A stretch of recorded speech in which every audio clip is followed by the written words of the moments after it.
예, 오늘 우리에게 주시는 하나님의 말씀은 누가복음 4장 16절에서 21절까지의 말씀입니다. 누가복음 4장 16절에서 21절의 말씀입니다.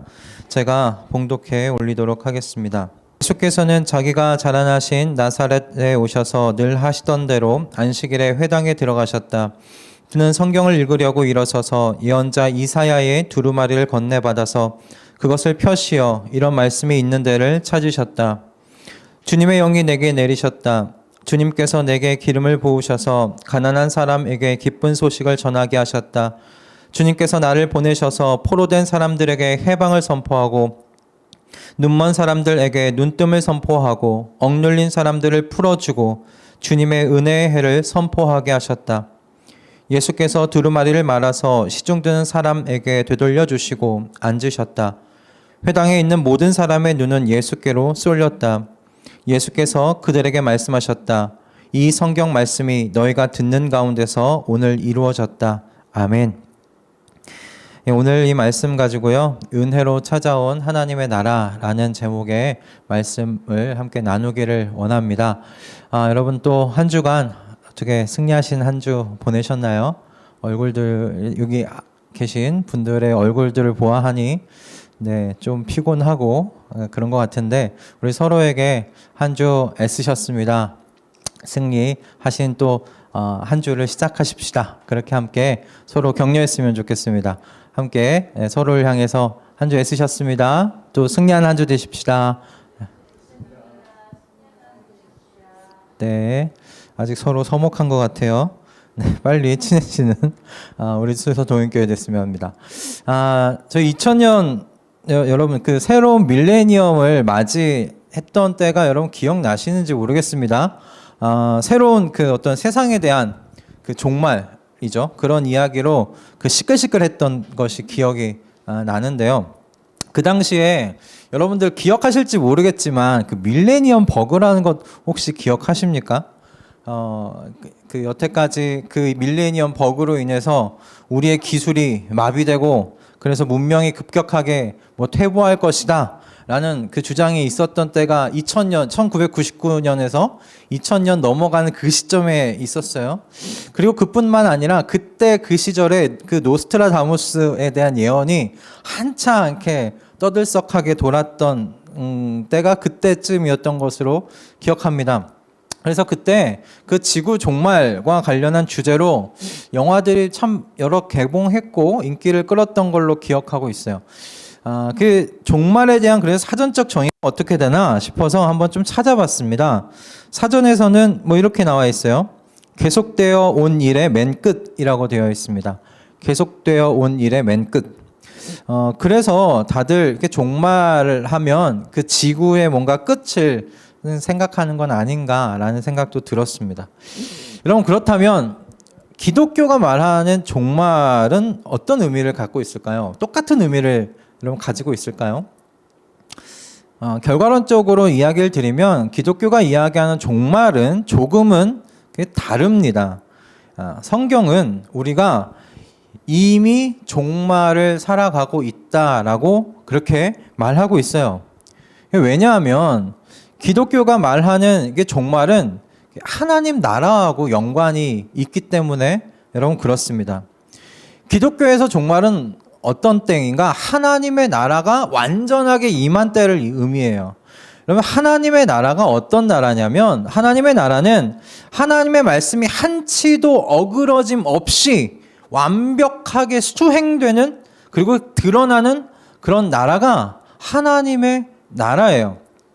하나님의 통치가 완벽하게 드러나기 때문에 누구도 하나님께서 다스리신다는 것에 의심할 수 없는 그런 나라가 바로 하나님의 나라입니다. 근데 역사의 마지막에 그렇게 하나님의 나라가 온전하게 다 드러날 것이라는 것에 대해서 성경이 이야기를 하고 있습니다. 그래서 성경이 말하는 종말은 이처럼 하나님의 나라가 역사 속에 찾아오셔서 누구나 다 하나님께서 다스리시는구나 라는 것을 알 수 있는 그런 나라가 세워지는 거예요. 그런데 성경이 또한 이야기하는 건 무엇이냐? 그와 같은 하나님의 나라가 이미 여기에 임했다라고 말씀하고 있는 것이 지금 성경이 이야기하고 있는 하나님의 나라에 대한 이야기입니다. 예수님께서 귀신을 내쫓으시면서 이렇게 말씀하셨어요. 내가 하나님의 능력을 힘입어 귀신을 내쫓으면 하나님의 나라가 이미 너희에게 온 것이다 라고 말씀하셨습니다. 또한 하나님의 나라가 언제 오느냐라는 바리새인들의 물음에 예수님께서 또한 이렇게 말씀하셨어요. 예수께서 그들에게 대답을 하셨다. 하나님의 나라는 눈으로 볼 수 있는 모습으로 오지 않는다. 또 보아라 여기에 있다 또는 저기에 있다 하고 말할 수도 없다. 보아라 하나님의 나라는 너희 가운데 있다 라고 말씀하셨습니다. 그래서 학자들은 조금 어려운 말인데 하나님의 나라에 대해서 이렇게 이야기해요. 하나님의 나라가 임했을 때 이미와 아직 사이에 있다라고 이야기를 하곤 합니다. 그러니까 이것이 성경이 말하는 이게 종말에 대한 기간을 의미해요. 이미와 아직 사이. 그러니까 이 기간을 좀 더 쉽게 표현하자면 이런 거예요. 애매한 기간이다라고 이야기할 수 있을 것 같습니다. 애매한 기간이다. 하나님의 나라가 이미 임하여 종말이 시작됐지만 아직은 완전하게 임하지는 않은 그런 지금 애매한 기간을 그 성경은 그 종말이라고 같이 이야기를 하고 있어요.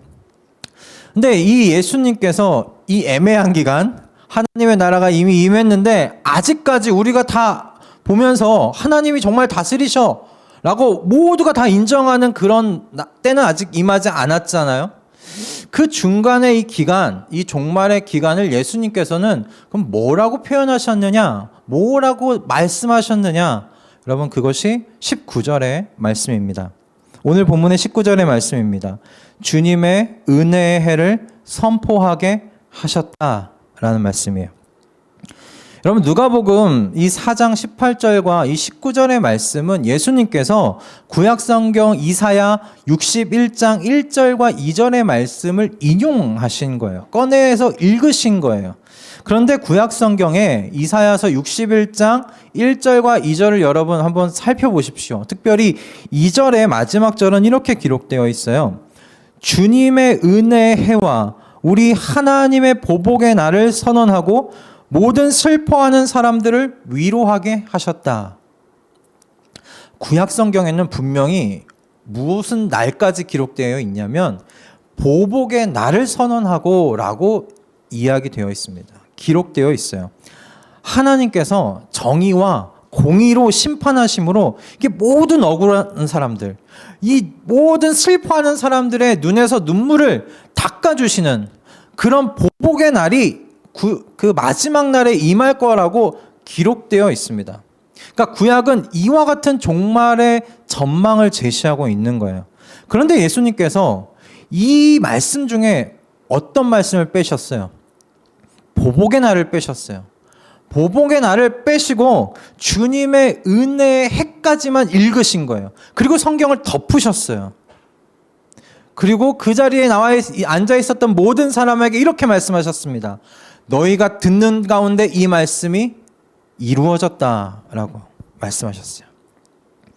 즉 예수님께서 이 애매한 기간을 지금 뭐라고 말씀하고 계시냐면 은혜의 해라고 말씀하고 계시는 거예요.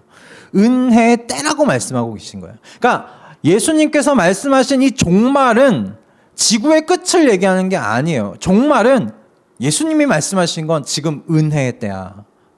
지금 은혜의 기간이라고 말씀하고 계시는 거예요. 하나님의 은혜가 베풀어지고 있는 시기를 예수님께서는 종말이라고 지금 소개하고 계시는 겁니다.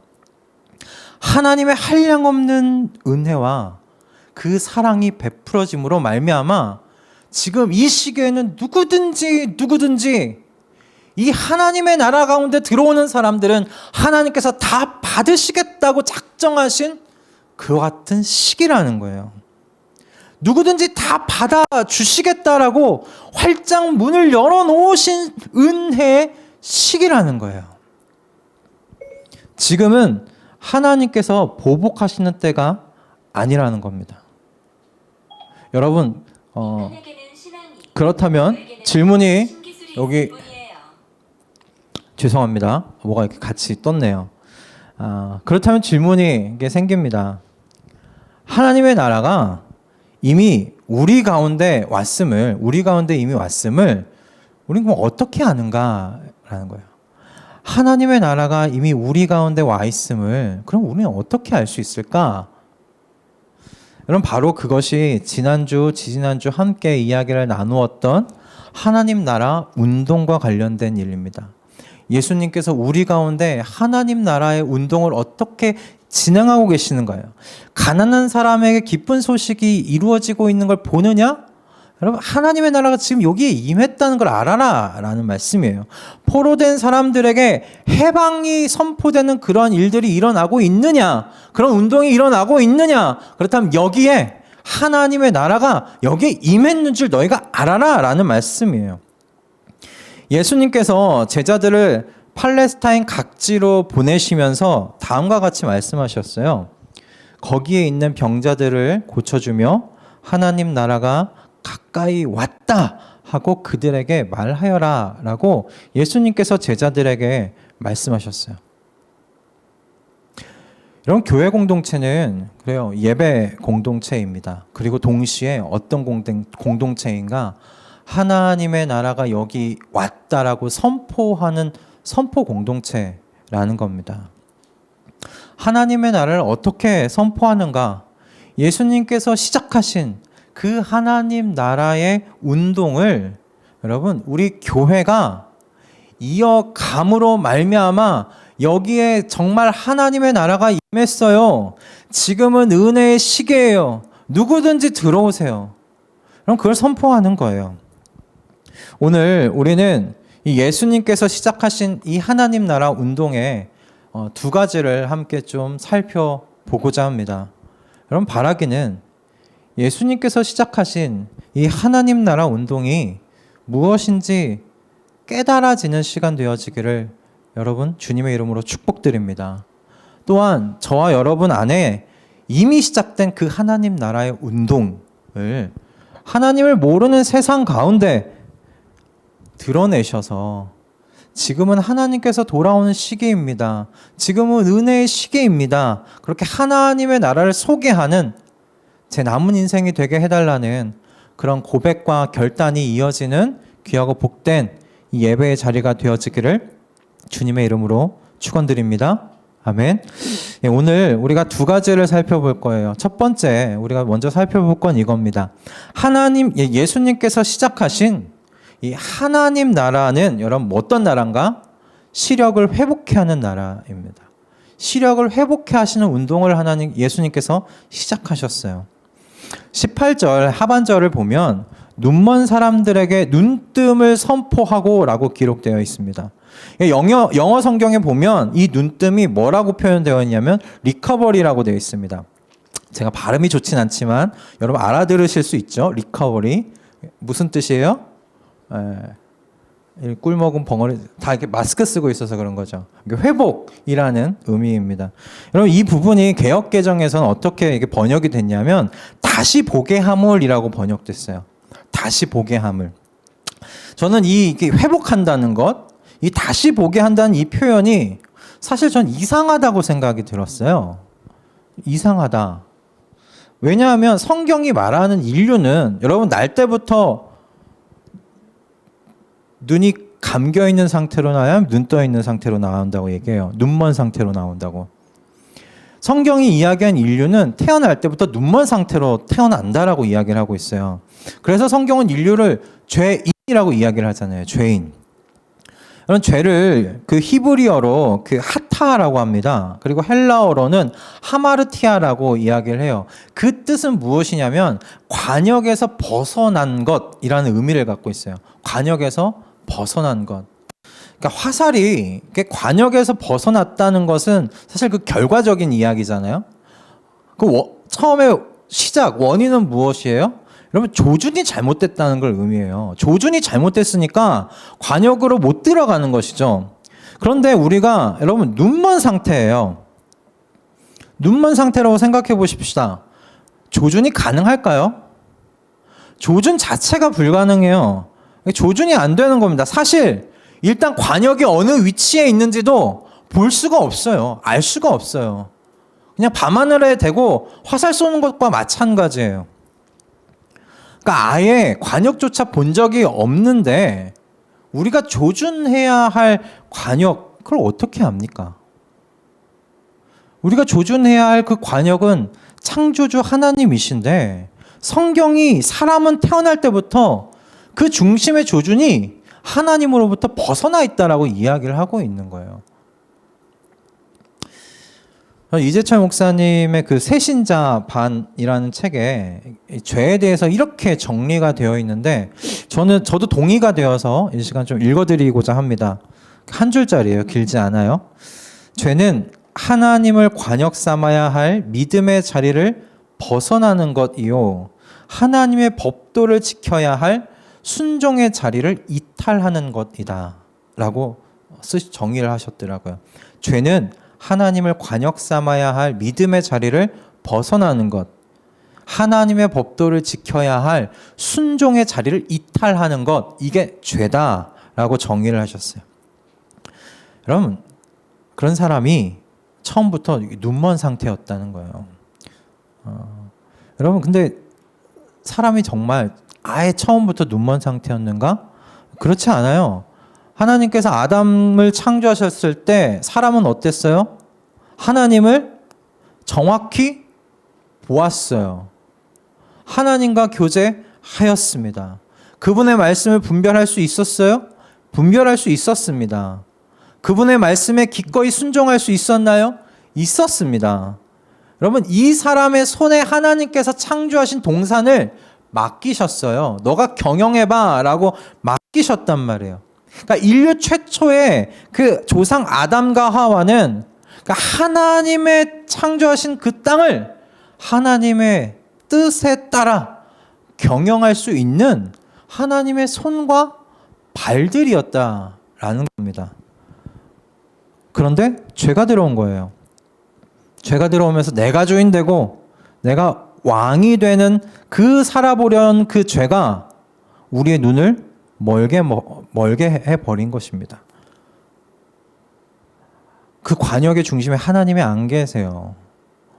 관역이 어딘지도 볼 수 없어요. 하나님의 뜻을 분별할 수조차 없게 됐어요. 그러니 하나님의 마음도 모르죠. 하나님의 영광을 발견할 수조차 없게 돼버린 겁니다. 그냥 나라는 어두운 그런 독방에 갇혀서 그냥 빛을 잃어버린 신세로 전락해버린 것이 죄인된 우리의 처지였다라는 거예요. 눈이 먼다는 것은 빛을 잃어버린 신세가 되었다. 전 그렇게 생각합니다. 여러분, 그 빛을 잃어버린 어떤 인생의 당혹감을 한번 체험해 보신 적 있으십니까? 제가 전공이 그렇게 보이지 않아도 제가 사회복지를 전공을 했어요. 그러니까 사회복지를 전공했는데 그 학부 때 왜 이렇게 웃죠? 네, 어울리나요?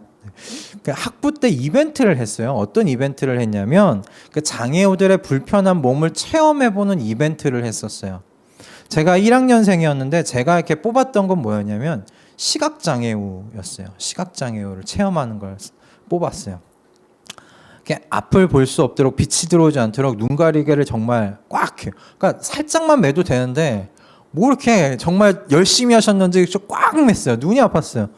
근데 거기 꽉 매고 지팡이를 하나 줘요. 지팡이 하나 주고 옆에 안내하는 분의 손을 따라서 이제 제가 후문에서 저희 학부가 있는 사회과학대까지 가는 거예요. 그냥 평소 걸음으로 가면 15분 정도면 걸어갈 수 있는 거리인데 그날 제가 도착했을 땐 40분이 걸렸어요. 그나마도 중간부터는 안내자의 손을 따라서 그냥 걸어간 거예요. 40분이 걸렸어요. 그럼 처음 빛이 들어오지 않을 때 어떤 느낌이 오시는지 아십니까? 감정은 이렇게 당황스러워요. 굉장히 당황스러워요. 갑자기 보이다 안 보이니까 당황스러워요. 근데 조금 지나면 어떤 일이 벌어지는가? 방향 감각이 사라져요.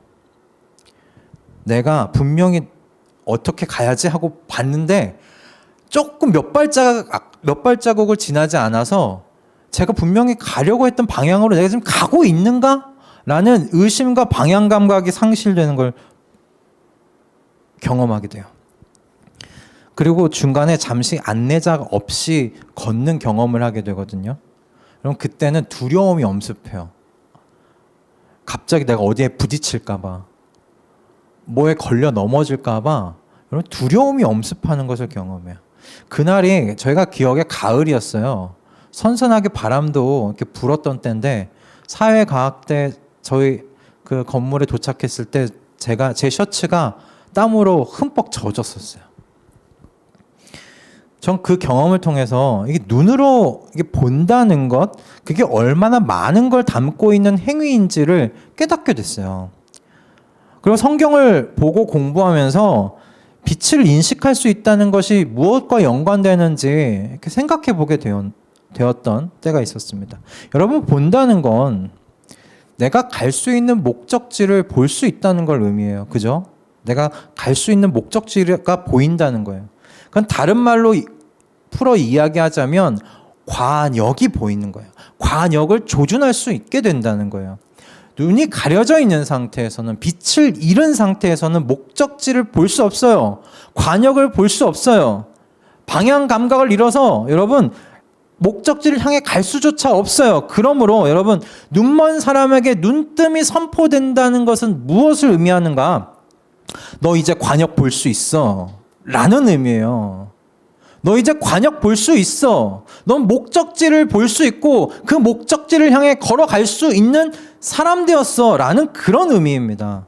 이런 관역에 이게 잘 맞추느냐 못 맞추느냐는 연습의 양에 따라 달라질 수 있지요. 연습하는 것에 따라 실력이 다 다릅니다. 그러나 오늘따라 이분이 들어오네요. 여러분, 실력에 따라 달라지지만 여러분, 관역을 볼 수 있느냐 없느냐, 여러분 이건 다른 의미예요. 다른 의미예요. 관역을 볼 수 있느냐 없느냐. 하나님 나라의 운동은 어떤 운동인가? 우리의 관역이신 하나님께 나의 화살을 조준할 수 있도록 하는 운동이에요. 그런 사람 되게 만드는 운동이에요. 그래서 시력이 회복되게 만드는 운동이라는 것입니다. 여러분, 또한 본다는 건 뭘 의미하느냐? 분별할 수 있다라는 걸 의미해요. 분별할 수 있다. 여러분, 본 적 없는 사람에게 제가 사과를 딱 주면서 이거 배야 라고 말하면 그 사람은 어떻게 믿을까요? 그 사람은 이게 배인 줄 알아요. 배를 주면서 이거 사과야 라고 말하면 그 사람은 이게 배인데 사과인 줄 알아요. 왜냐하면 배를 본 적 없거든요. 사과를 본 적이 없어요.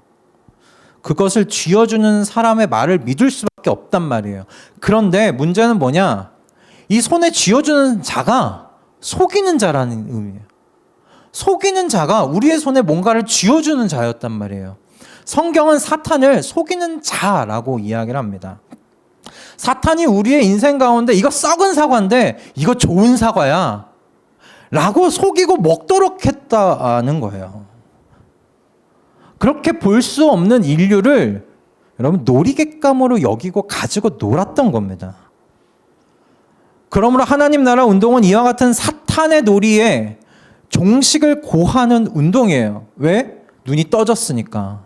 이제 보이니까, 이게 사과인지 벤지 분별할 수 있으니까, 이게 썩은 것인지 안 썩은 것인지를 볼 수 있기 때문에 그렇습니다. 하나님 나라에 들어왔다는 것, 하나님의 나라가 임했다는 건 뭔가 분별할 수 있는 사람 되었다라는 거예요. 로마서 12장 2절에 이렇게 기록되어 있잖아요. 하나님의 선하시고 기뻐하시고 완전하신 뜻이 무엇인지 분별하도록 하십시오. 여러분, 이 말씀에 본다는 것에 두 가지 의미가 다 담겨 있어요. 하나님의 사람은 하나님을 주목하고 겨냥합니다. 하나님의 선하시고 기뻐하시고 완전하신 뜻을 보는 거예요. 나의 선하고 기뻐하고 완전한 뜻을 보는 게 아니라 하나님의 선하시고 기뻐하시고 완전하신 뜻을 여러분 바라보는 거예요. 하나님의예요. 하나님이 관역이에요.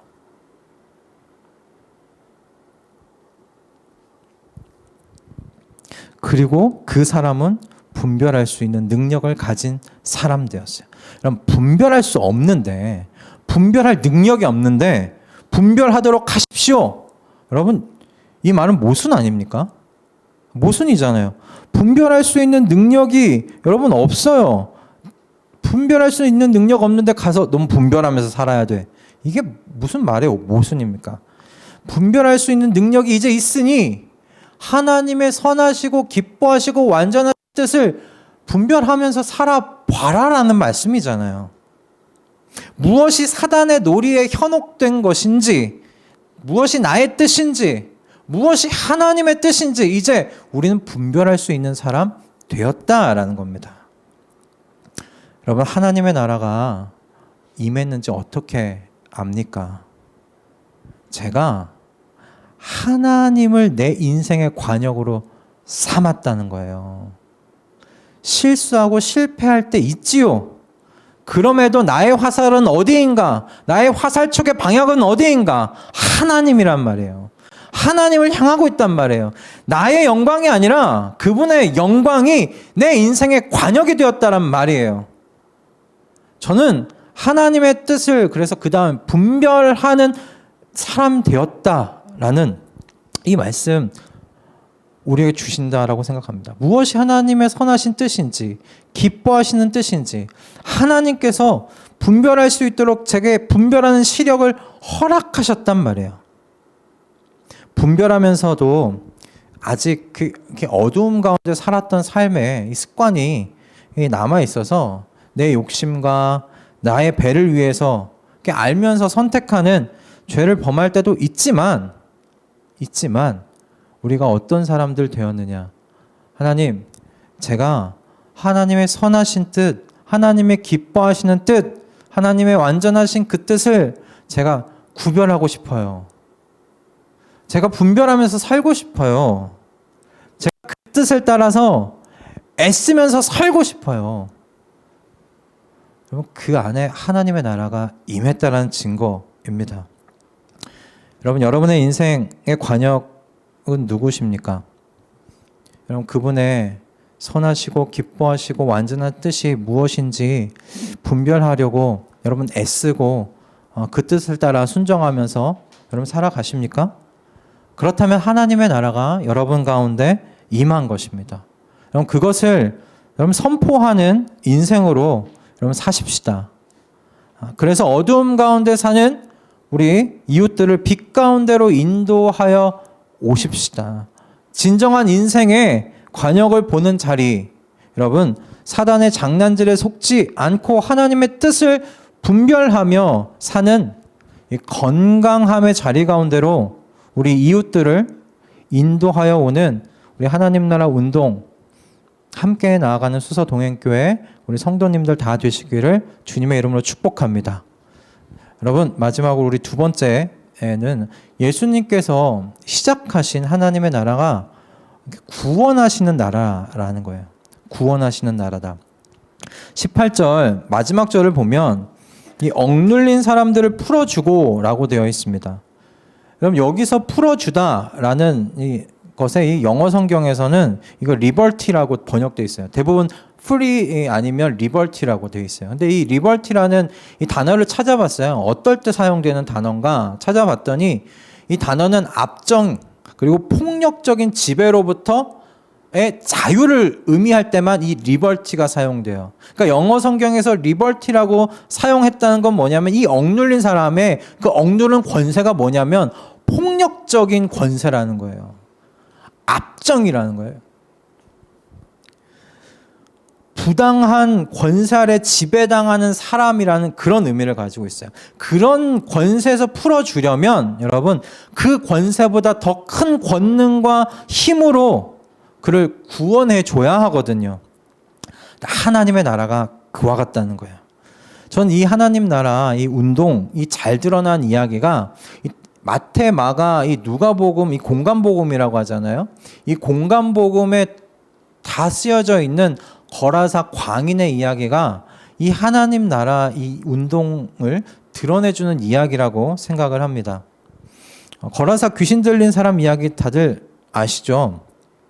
이 이야기를 보면 얼마나 이 사단의 권세가 이 사람의 인간됨을 빼앗아가고 유린하는지 이 거라사 이 귀신 들린 사람의 이야기에 너무 잘 드러나고 있어요. 그는 오랫동안 옷을 입지 않고 있었다라고 이야기를 하고 있고 집에 살지 않았고 무덤가에 살았던 사람이에요. 그러니까 그는 인간됨의 모든 삶을 빼앗긴 사람이죠. 옷을 입지 않고 있었다는 건 그게 인간의 존엄함이 지켜지지 못했다는 거예요. 완전히 유린당하면서 산 거예요. 근데 집에 살지도 못했어요. 그 말은 무엇이에요? 그 주변에 공동체가 없었다는 의미예요. 이 사람은 혼자 분리돼서 혼자 살았어요. 가족도 만나지 못했어요. 그리고 무덤에서 지냈다. 무슨 의미겠습니까? 살았으나 죽은 자와 같은 삶을 살았다는 얘기예요. 살아있지만, 목숨 붙어 있지만, 호흡하고 있지만, 그 삶은 죽은 자와 진배 없는 삶이었다는 것을 말하고 있는 거예요. 사단의 세력이 얼마나 철저하게 사람됨을 유린하고 자신의 놀이객감으로 삼았는지, 여러분, 27절을 읽으면서 이 거라사 귀신 들린 사람, 이 사람을 생각할 때면 분이 이렇게 나요. 누가복음 8장이었는데, 얼마나 괴로웠을까 싶은 거예요. 이 폭력적인 권세에 눌려서 이 살려달라는 말조차 하지 못하면서 살았을 이 거라사 귀신 들린 사람의 이 인생이 너무 불쌍해 보이는 거예요. 그렇게 살았으나 죽은 자와 같은 삶을 살고 있었던 때에 어느 날 예수님이 찾아오신 겁니다. 예수님께서 오직 말씀만으로 여러 사람들이 붙들려고 해도 붙들 수 없었던 그 사람 안에 있었던 귀신들을 쫓아내셨어요. 더 큰 권세자가 오시니까 그 작은 권세는 아무것도 할 수 없이 물러날 수밖에 없었던 거죠. 빛이 오니 어둠이 물러났던 것입니다. 귀신 들려 유린당한 인생을 살았던 그 사람의 인생이 이제 달라졌어요. 가장 큰 변화가 무엇인지 아십니까? 이 사람이 예수님의 발밑에 앉아 이제 예수님께 어떻게 애원하는 사람이 됐는가? 예수님, 제가 당신과 함께 걸어갈 수 있는 사람 되게 해주십시오. 예수님과 함께 있게 해달라고 애원한 사람으로 변했다는 거예요. 여러분, 이 사람이 맨 처음에 예수님을 만났을 때 뭐라고 이야기했는가? 예수님께 대하여 이렇게 얘기했어요. 나를 괴롭게 하지 말라. 나를 괴롭게 하지 말라고 했던 사람입니다. 그런데 그를 억눌렀던 권세에서 자유하게 되자 그 사람이 예수님께 뭐라고 제가 예수님과 동행하게 해주십시오. 제가 예수님과 함께 걷는 사람이 되게 해주십시오. 그렇게 애원하는 사람으로 변했단 말이에요. 그런 그에게 예수님께서 말씀하신 것이 무엇이었는가? 내 집으로 돌아가라. 내 집으로 돌아가서 이제 하나님께서 내게 하신 그 일을 다 이야기해라.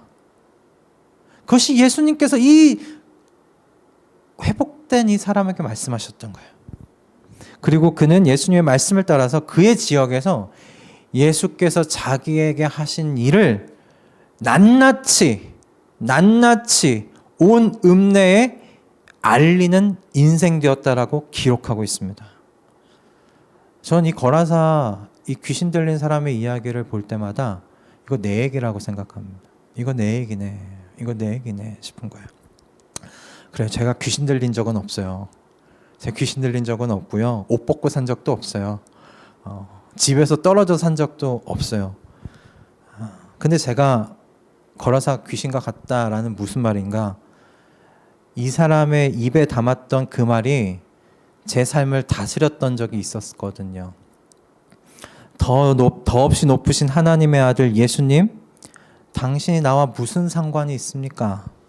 제발 나를 괴롭히지 마십시오. 제발 나를 괴롭히지 마십시오. 주님을 알고 주님과 동행한다는 것이 괴로울 때가 있었어요. 왜냐하면 내 육신이 즐겁고 여러분 재미있어하는 그 바로 장소와 일이 주님의 길과 상관이 없었어요. 그러니까 주님께서 가까이 오시면 가까이 오실수록 제 마음은 뭐라고 얘기했냐? 나를 괴롭게 하지 마세요, 주님. 나를 괴롭게 하지 마세요. 더 가까이 오지 마세요. 내 이 쾌락과 즐거움을 빼앗아가지 마세요. 내 인생이 사단의 세력에 유린당하는 줄도 모르고 제가 그렇게 얘기했던 거예요. 나를 괴롭게 해주지 마세요. 나를 그냥 놔주세요. 주님께서 세상의 즐거움에 이 쾌락에 빠져가는 저를 끝끝내 십자가의 자리로 인도하셨어요. 그리고 그 자리에서 제가 본 건 지극하신 하나님의 사랑이었어요. 나를 괴롭게 하지 말라고, 내게 더 이상 가까이 오지 마시라고 하는 나의 거부에도 불구하고 그분이 오셨어요. 어쩌면 제 안에 있는 다른 한 목소리는 살려달라는 신음소리였는지 모르겠지만 예수님께서 찾아오셔서 끝끝내 그 십자가의 지극하신 사랑의 그 자리를 저를 인도해 가시는 거예요. 저의 입에서 나오는 말은 그 다음 바뀌었습니다. 주님과 동행하게 해주세요. 주님과 함께 걷게 해주세요. 주님의 권세 아래, 전능자의 그늘 아래 사는 인생 되게 해달라는 것이 제 바뀐 말이었습니다. 제 바뀐 애원이었습니다. 제 마음의 소원이 내 인생의 유일하신 왕의 소리만 청종하면서 오직 그분이 내 삶에 관역되게 해달라고 그렇게 바뀌었다는 거예요. 하나님의 나라가 어디에 임하였는가? 바로 제게 임했단 말이에요. 제발 나를 괴롭게 하지 말아주세요. 내 마음대로 살게 내버려 두세요. 라고 이야기했던 제 삶이, 제 말이 이제 주님과 동행하게 해주세요. 주님과 함께 걷게 해달라고 애원하는 자가 됐단 말입니다. 주님의 영광을 위해 살게 해달라고 애원하는 자가 됐단 말입니다. 하늘에서 이루어진 주님의 뜻이 이 땅 가운데 이루어지게 해달라고 기도하는 자가 됐단 말입니다. 그렇게 하나님께서 내 인생 가운데 하신 일을 이야기하는 이야기꾼이 되어버렸어요. 저는 이것이 하나님의 나라가 임한 증거라고 생각합니다. 이것이 예수님께서 이 땅 가운데 오셔서 이루어 가고 계시는 하나님 나라 운동이라고 저는 믿습니다. 이 하나님의 나라 운동이 여러분 안에도 동일하게 일어난 것 아닙니까? 그러니 지금 이 자리 가운데 나오신 것 아니겠습니까? 그렇다면 이제 우리의 일이 무엇이겠어요? 내 집으로 돌아가서 하나님께서 내게 하신 일을 다 이야기하여라. 아닐까요? 이 말씀에 순종하는 거 아닐까요? 이 거라사 광인은 이 말씀에 순종했어요. 그의 인생은 자신에게 하셨던 그 예수님의 그 일을 낱낱이 그가 사는 성읍에 이야기하면서 다니는 삶이었어요. 그것이 바뀐 사람의 삶이었어요. 하나님의 나라가 임한 사람의 삶이었어요. 저는 그래서 그리스도인들은 선포자라고 생각해요. 그리고 내게 임한 그 하나님 나라에 대한 이야기를 이야기한 이야기꾼들이라고 저는 생각합니다. 하나님의 은혜의 나라가 여기에 당도했노라고 그렇게 은혜 가운데 찾아오신 그 하나님 나라를 소개하는 인생들이라는 거예요. 사단의 권세, 죄의 권세 아래 신음하던 저와 여러분을 구원하셨습니다. 그 하나님의 그 크신 일을 이야기하면서 사는 인생들 되십시다. 이 입술의 혀가 굳어져서 말하지 못할 때까지 제가 제 인생 속에 찾아오셔서 저의 소원을 바꾸어 놓으신 이 하나님의 일을 제가 이야기하겠습니다. 라고 고백하며 사는 인생들 다 되십시다. 여러분, 이 입술로 산의 진미를 먹으면서 썩어져 가면 뭐 하겠습니까? 굳어져 가면 뭐 하겠습니까? 우리 안에 행하신 그 하나님의 일을 혀가 굳을 때까지 이야기하는 우리 모든 수서동행교회 우리 성도님들 다 되실 수 있기를 주님의 이름으로 축원드립니다. 아멘. 그럼 말씀을 정리하겠습니다. 19절에 이 말씀, 이 종말의 기간을 주님께서 은혜의 기간이라고 이야기하셨어요. 은혜의 때야. 은혜의 때야. 누구든지 회개하고 돌이키면 하나님 나라 안으로 들어올 수 있는 활짝 열린 때야 라고 말씀해요. 그런데 여러분 이 말씀을 이 18, 19절 묵상하면서 한 가지 공통되는 것을 하나 깨달았어요. 그건 뭐냐면 이 가난한 자, 포로된 자, 이 억눌린 자, 그리고 이 눈먼 자, 이 모든 사람들이 먼저 주님을 찾지 않았다는 거예요. 먼저 주님 찾지 않았어요. 가난한 사람에게, 포로된 사람에게, 억눌린 사람에게, 눈먼 사람에게 주님이 찾아오셨어요. 거라사 귀신 들린 사람이 예수님 오십시오라고 얘기했습니까? 아니요. 예수님이 배 타고 넘어가셨어요. 그를 찾아가셨어요. 뽕나무 위에 있는 삭개오에게 예수님이 찾아가셨어요. 예루살렘 근처에 있는 베데스다 연못 주변에 수많은 병자들이 있었는데 38년 된 병자에게만 주님께서 찾아가셨어요. 왜 그 병자에게만 찾아갔는지 저도 모르고 그 병자도 몰라요. 설명할 수 있는 건 딱 하나요.